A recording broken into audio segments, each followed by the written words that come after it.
तो आपने चलती बहुत दुनिया सारे की सच ट्रेंड बदलते हुए देख लिए अपने करियर में। मुझे सडनली ऐसा बहुत एहसास हो रहा है कि मैं बहुत मेरी उम्र कुछ ज़्यादा ही हो गई। मैंने एक शो किया था शरारत जो 2003 में आया था और अब 2025 चल रहा है और लोग मुझे आज भी शरारत के लिए ही जानते हैं। मैं ये कहूँगी कि मैंने अपने करियर को कभी चूज़ नहीं किया है, मेरे करियर ने मुझे चूज़ किया है। अगर आप मुझे किसी रोल में देख नहीं पा रहे हैं तो वो आपकी लिमिटेशन है, वो मेरी लिमिटेशन नहीं है as an actor. Hello friends, welcome to फिल्मी फंडे joinfilms.com। मैं हूं आपका अपना वीरेंद्र राठौर और आप देख रहे हैं बॉलीवुड का Google join films YouTube channel. ये एंटरटेनमेंट की दुनिया हमेशा बदलती रहती है। एक ज़माना था जब प्राइवेट चैनल शुरू हुए थे और उसमें भी जो यंग लोगों का एक चैनल शुरू हुआ था वो था MTV, और उसके बाद एक और यंग लोगों के लिए शुरू हुआ है OTT। तो ये जो दोनों चीज़ें चेंज ओवर हुई हैं उसमें जो एक कॉमन फैक्टर रही हैं वो है Shruti Seth. Welcome to Join Films. Thank you thank you. वैसे लिटिल करेक्शन, मैं MTV पे नहीं थी, मैं चैनल वी पर थी। चैनल भी पे, लेकिन तभी हाँ, पर दरमियानी मतलब बात म्यूजिक है। Television was a big thing back in the day. बहुत हैरत की बात है कि अब कोई देखता नहीं है म्यूजिक टेलीविजन। म्यूजिक वीडियोस कितनी बड़ी चीज़ हुआ करते थे बहुत बड़ी चीज़ होती है। और कितने सारे आर्टिस्ट की पहचान उनकी म्यूजिक वीडियो से हुई है। तो थोड़ा सा अफसोस होता है कि अब वो ट्रेंड चला गया है, पर आई थिंक हम सबको बस तो आपने चलती बहुत दुनिया सारे की सच ट्रेंड बदलते हुए देख लिए अपने करियर में। मुझे सडनली ऐसा बहुत एहसास हो रहा है कि मैं बहुत मेरी उम्र कुछ ज़्यादा ही हो गई। आई थिंक हाँ, मैं अपने आप को बस खुशकिस्मत समझती हूँ कि हमें मौका मिला है इतने ट्रांजिशन को देखने का। और बहुत सारी मतलब मैं sometimes when I think back कि अब जो नया दौर चला है OTT का एंड वेब सीरीज़ का एंड स्टफ लाइक दैट, और ऑफ कोर्स सोशल मीडिया का,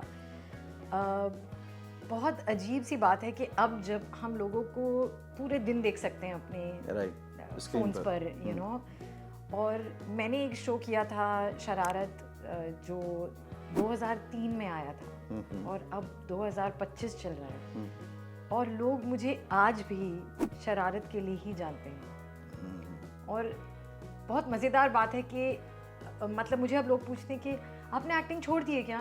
मैंने कहा नहीं भाई, मैं तो अभी एक शो किया मतलब कल रिलीज हुआ है। लेकिन अब क्योंकि सारा काम अलग अलग OTT प्लेटफॉर्म्स पर आता है तो उसको ट्रैक करना थोड़ा ज़्यादा मुश्किल है। तो किसी को पता ही नहीं चलता कि अच्छा वो आपने सोनी पे शो किया है, अच्छा आपने ZEE5 पे शो किया है या आपने हॉटस्टार पे शो किया है। तो मुझे हमेशा बहुत अजीब बात लगती है कि जो काम मैं अब कर रही हूँ उसके बारे में किसी को कुछ नहीं पता है, पुराना सबको याद है। लेकिन जो काम मैंने 2003 में किया था आज भी लोग मुझे उसी की वजह से पहचानते हैं और आज भी उसी वजह से मुझसे मतलब मुझे आई हैव टू से मैं बहुत आभारी हूँ कि इतना प्यार अभी भी मिलता है। और मैं हमेशा सोचती हूँ कि अरे last year was a very slow year overall content makers के लिए। बहुत सारे अपहीवल्स हो रहे थे, lots of channels were merging not merging, और उस वजह से जो चीज़ें कमीशन होने वाली थी वो स्टॉल हो गई। तो it was just a bit of an odd year for everybody.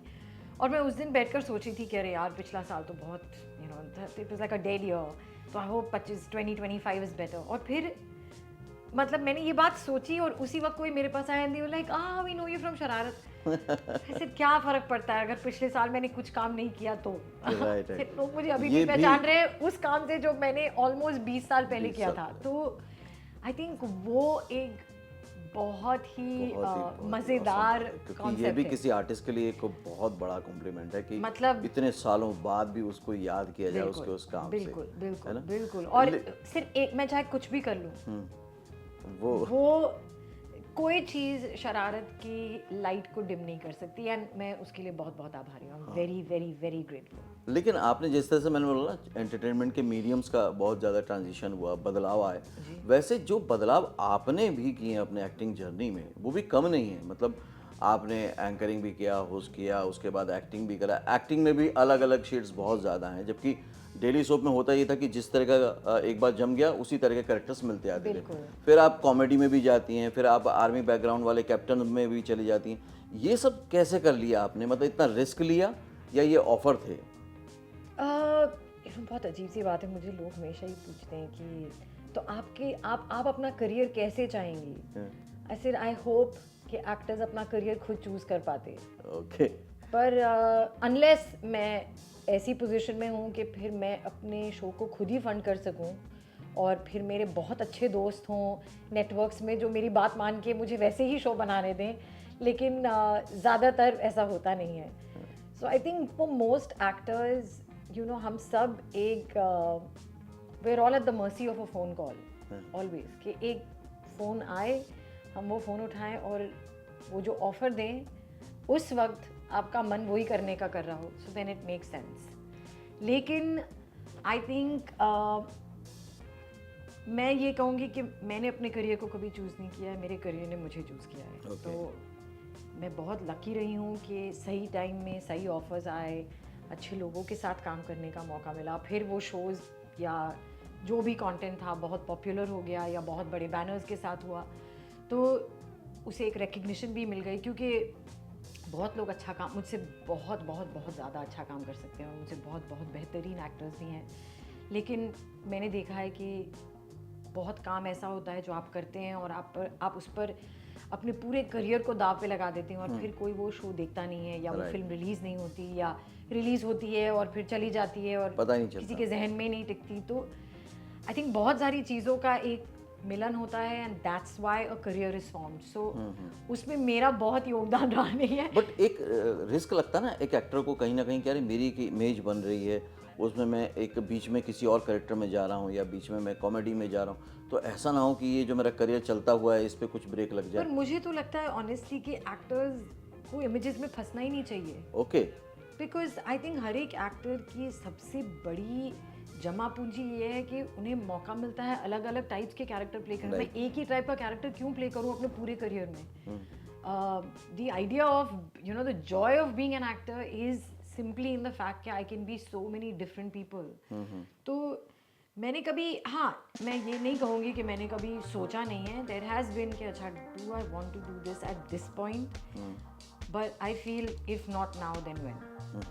मैं हमेशा ऐसी लगूंगी नहीं, मैं हमेशा ऐसे बात नहीं कर पाऊंगी, इस तरह के शो शायद आगे चले नहीं, तो मैं किस चीज़ के लिए पोस्टपोन कर रही हूँ? तो अगर अभी मौका मिल रहा है तो मौका ले लो. तो आई थिंक इट्स रियली बिन कि सही टाइम पर सही ऑफ़र आया और मैं उस पर्टिकुलर शो या फिल्म या जो भी है मैं वो कर सकी और उसे रिकग्निशन मिल गई and I got the next gig. तो आपको ये अंदाज़ा नहीं होगा श्रुति, लेकिन जो करियर ग्राफ आपका रहा है ना, मेरी कई बार बहुत सारे एक्टरों से बात हुई है तो उनको ये लगता है कि यार इस तरह का ग्राफ ना यार मिल नहीं पाता यार, हमें हो नहीं पाता.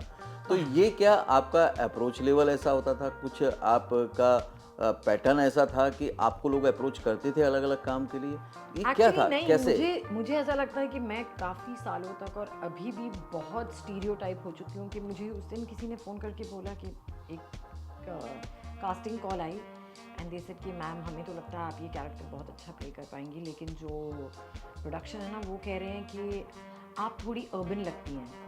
मैंने कहा इसका क्या मतलब है? मैंने नहीं मतलब उनको एक लहजा चाहिए. आई सेड हाँ तो एक्टिंग करनी है ना, तो मैं एक्टिंग कर सकती हूँ और अगर डिक्शन करना है तो उसके लिए भी ट्रेनिंग है.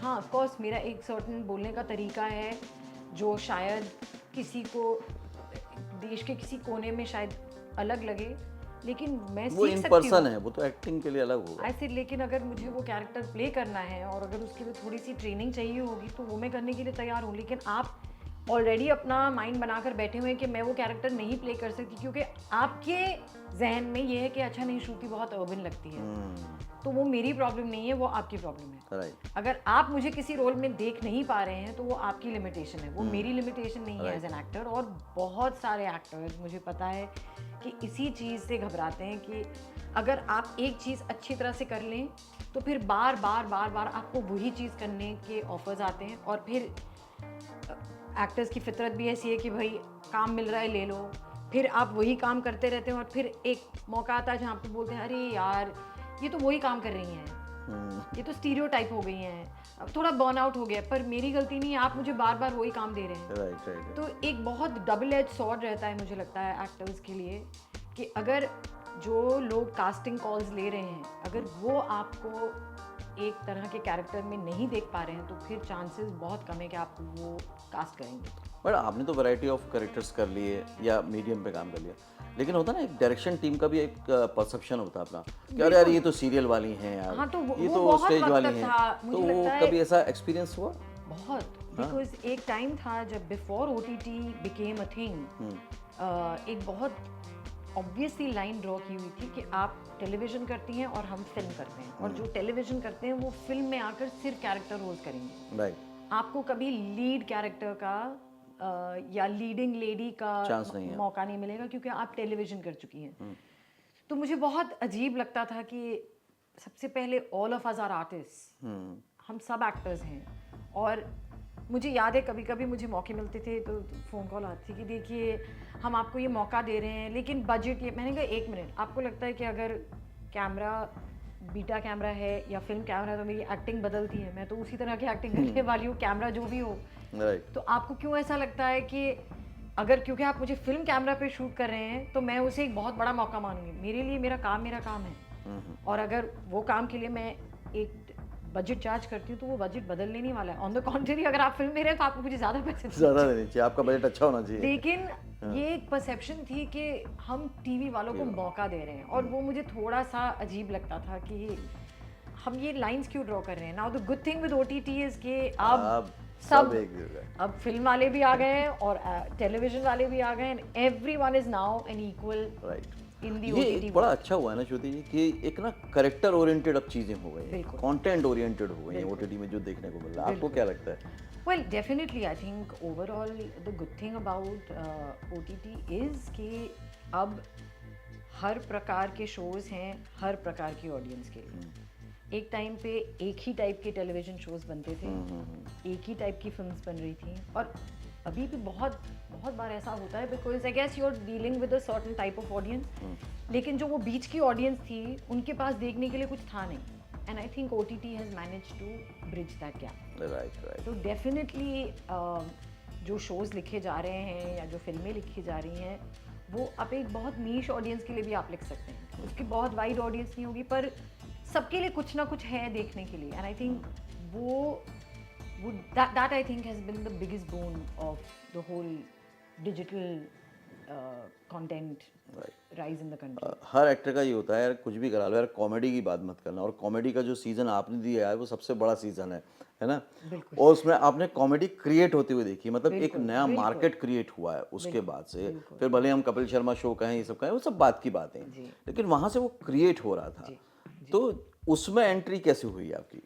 बहुत अजीब बात है क्योंकि मुझे याद है मेरी एक प्रोड्यूसर थी चैनल वी में, जो अब ऑफ कोर्स नेटफ्लिक्स में बहुत ऊंची पोस्ट पर है, but she was the creative director of comedy circus, and उन्होंने मुझे फ़ोन करके बोला था कि हम एक शो बना रहे हैं, रियलिटी शो है कॉमेडियंस के साथ, और हर एक कॉमेडियन के साथ हम एक टेलीविज़न एक्टर को पेयर करने वाले हैं, then they gonna do skits and elimination होंगे ये वो। तो मैं I just went on as an anchor because I had worked in Channel V.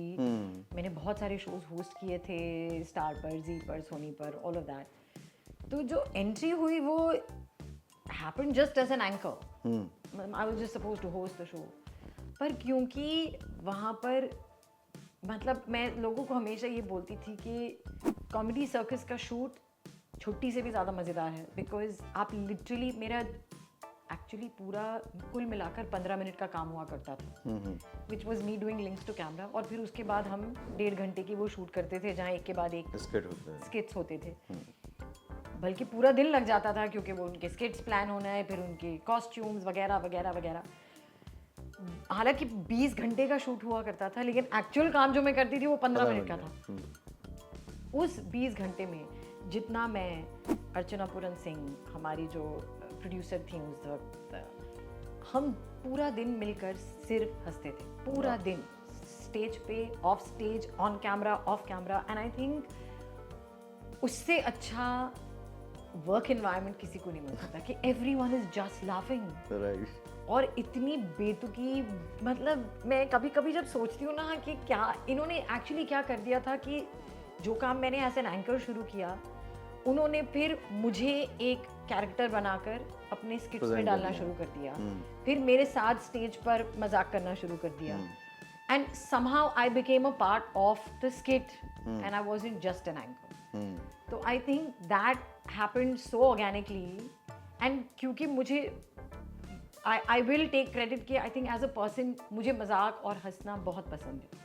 तो comedy is definitely my favourite genre as an actor. Shararat was a comedy. उसके बाद मैंने sweet life of Karan and Kabir किया, that was a comedy. Of course उसके बीच में बहुत सारे shows किए हैं अलग अलग, जिनमें ज़्यादातर कॉमिक एलिमेंट हुआ करता था. And then of course comedy circus. तो आई फील कि क्योंकि वो शो का एक नेचर ऐसा था, सबके जो रोल्स थे वो बहुत सिमिलर हो गए. कभी कभी जो एक्टिंग कर रहे थे वो होस्टिंग कर लेते थे. मैं होस्ट होकर भी स्किट्स में किसी ना किसी तरह घुस जाती थी, या फिर जब मुझे उनसे बात करनी होती थी वहाँ लाइव कॉमेडी शुरू हो रही है, हम एक दूसरे का मजाक उड़ा रहे हैं और सब एंजॉय कर रहे थे. आई think that was the key element. उस शो की एक और खास बात भी थी कि उसमें न सिर्फ हिंदुस्तान के बल्कि पाकिस्तान के भी कई कलाकारों ने किया. उसमें शकील जी के साथ आपकी नोक-झोंक बहुत ज़्यादा पसंद की जाती है, और वो ऐसी टाइमलेस है जो कहीं भी कभी भी देख लेता है आदमी, बार बार भी देख लेता है.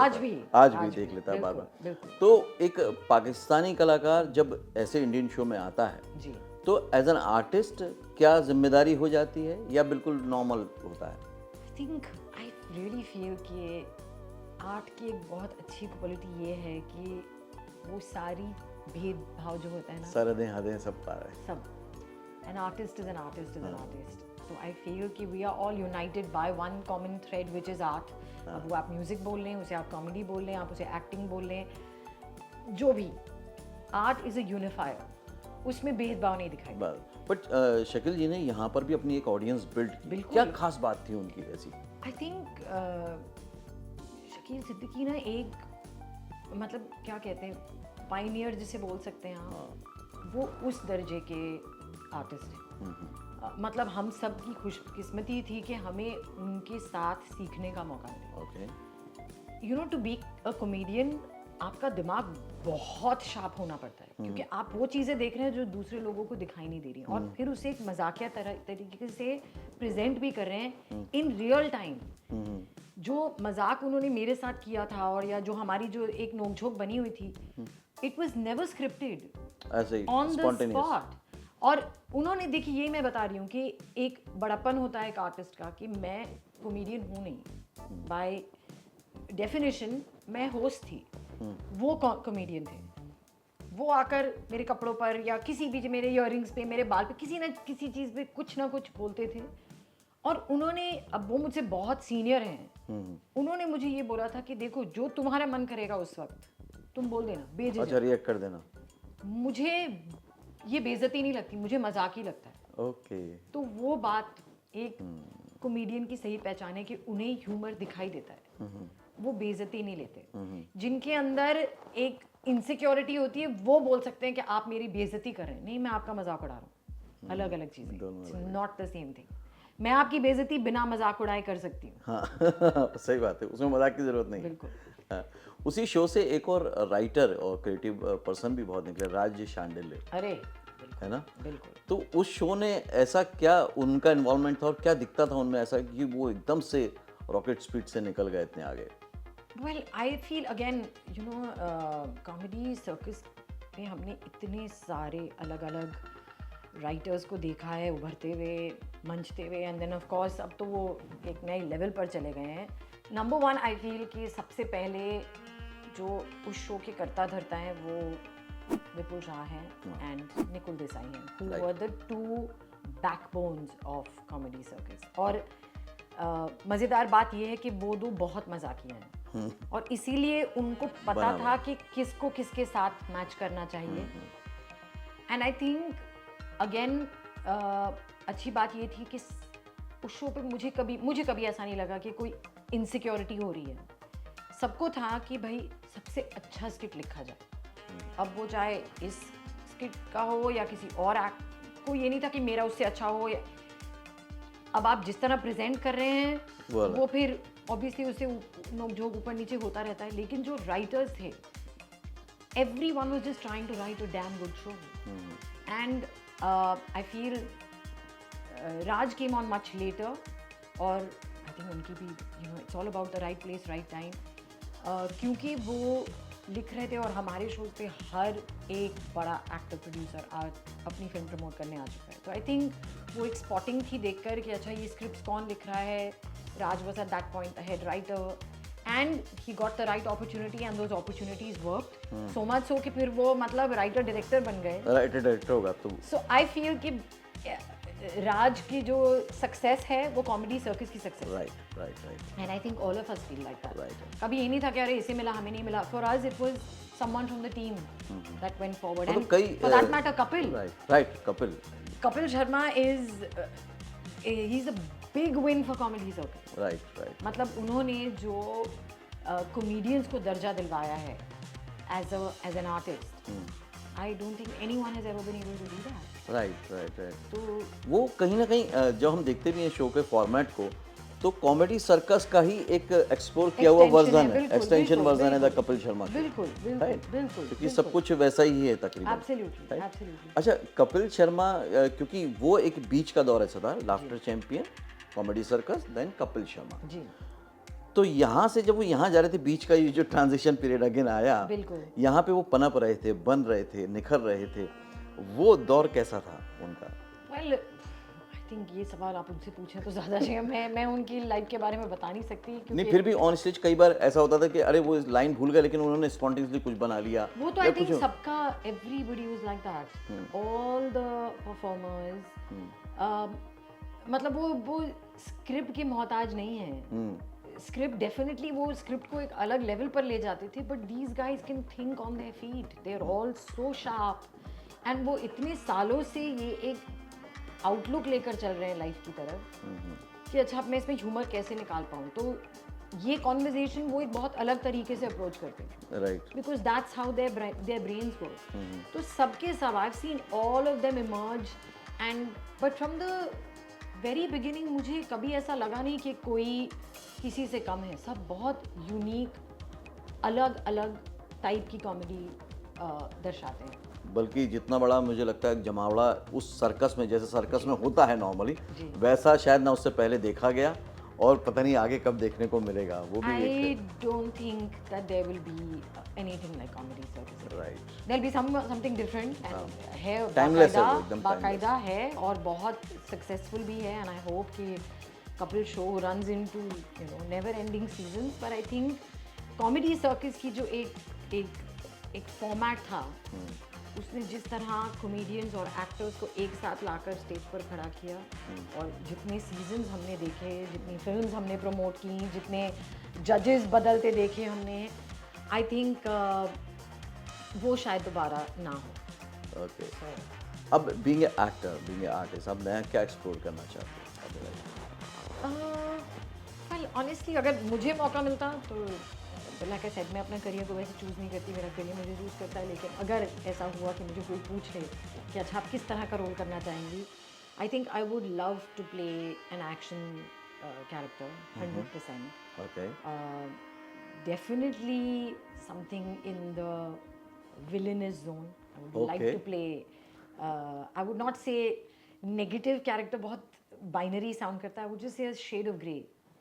Okay. Which I think all of us humans are. हम सब अलग अलग कहीं ना shades कहीं. of grey हैं ना. Right. कोई white नहीं है, कोई black black नहीं है. नहीं और हम में से कोई ये नहीं बता सकता कि किसी एक situation में हम किस तरह behave करेंगे. राइट, तो वो जो एक अगर अपॉर्चुनिटी मुझे मिले तो मैं डेफिनेटली एक्सप्लोर करना चाहूँगी to play a character that is कि आपको पता नहीं चल रहा है can I root for this character, should I not root for this character. And in fact पिछले 10 साल में ऐसे बहुत मज़ेदार कैरेक्टर्स देखे हैं हमने जिन्हें आपको लगता है कि यार ये तो बहुत गड़बड़ इंसान है, लेकिन पता नहीं क्यों मुझे इसके लिए बहुत एम्पैथी महसूस हो रही है। तो वो एक बहुत बड़ा विन है जहाँ पर बंदे को पता है कि ये कैरेक्टर सही चीज़ें नहीं कर रहा है, लेकिन फिर भी कनेक्ट बहुत ज़्यादा हो रहा है। तो अगर उस तरह का मुझे कोई कैरेक्टर मिले मैं ज़रूर करना चाहूँगी। श्योर, तो आपको जरूर मिले, जल्दी मिले। इस पॉडकास्ट से लोगों ने तो बहुत कुछ सीखा होगा और पता भी नहीं चलेगा उनको कि इतने कम समय में उन्होंने क्या क्या सीख लिया, लेकिन फिल्म इंडस्ट्री से आपने क्या सीखा?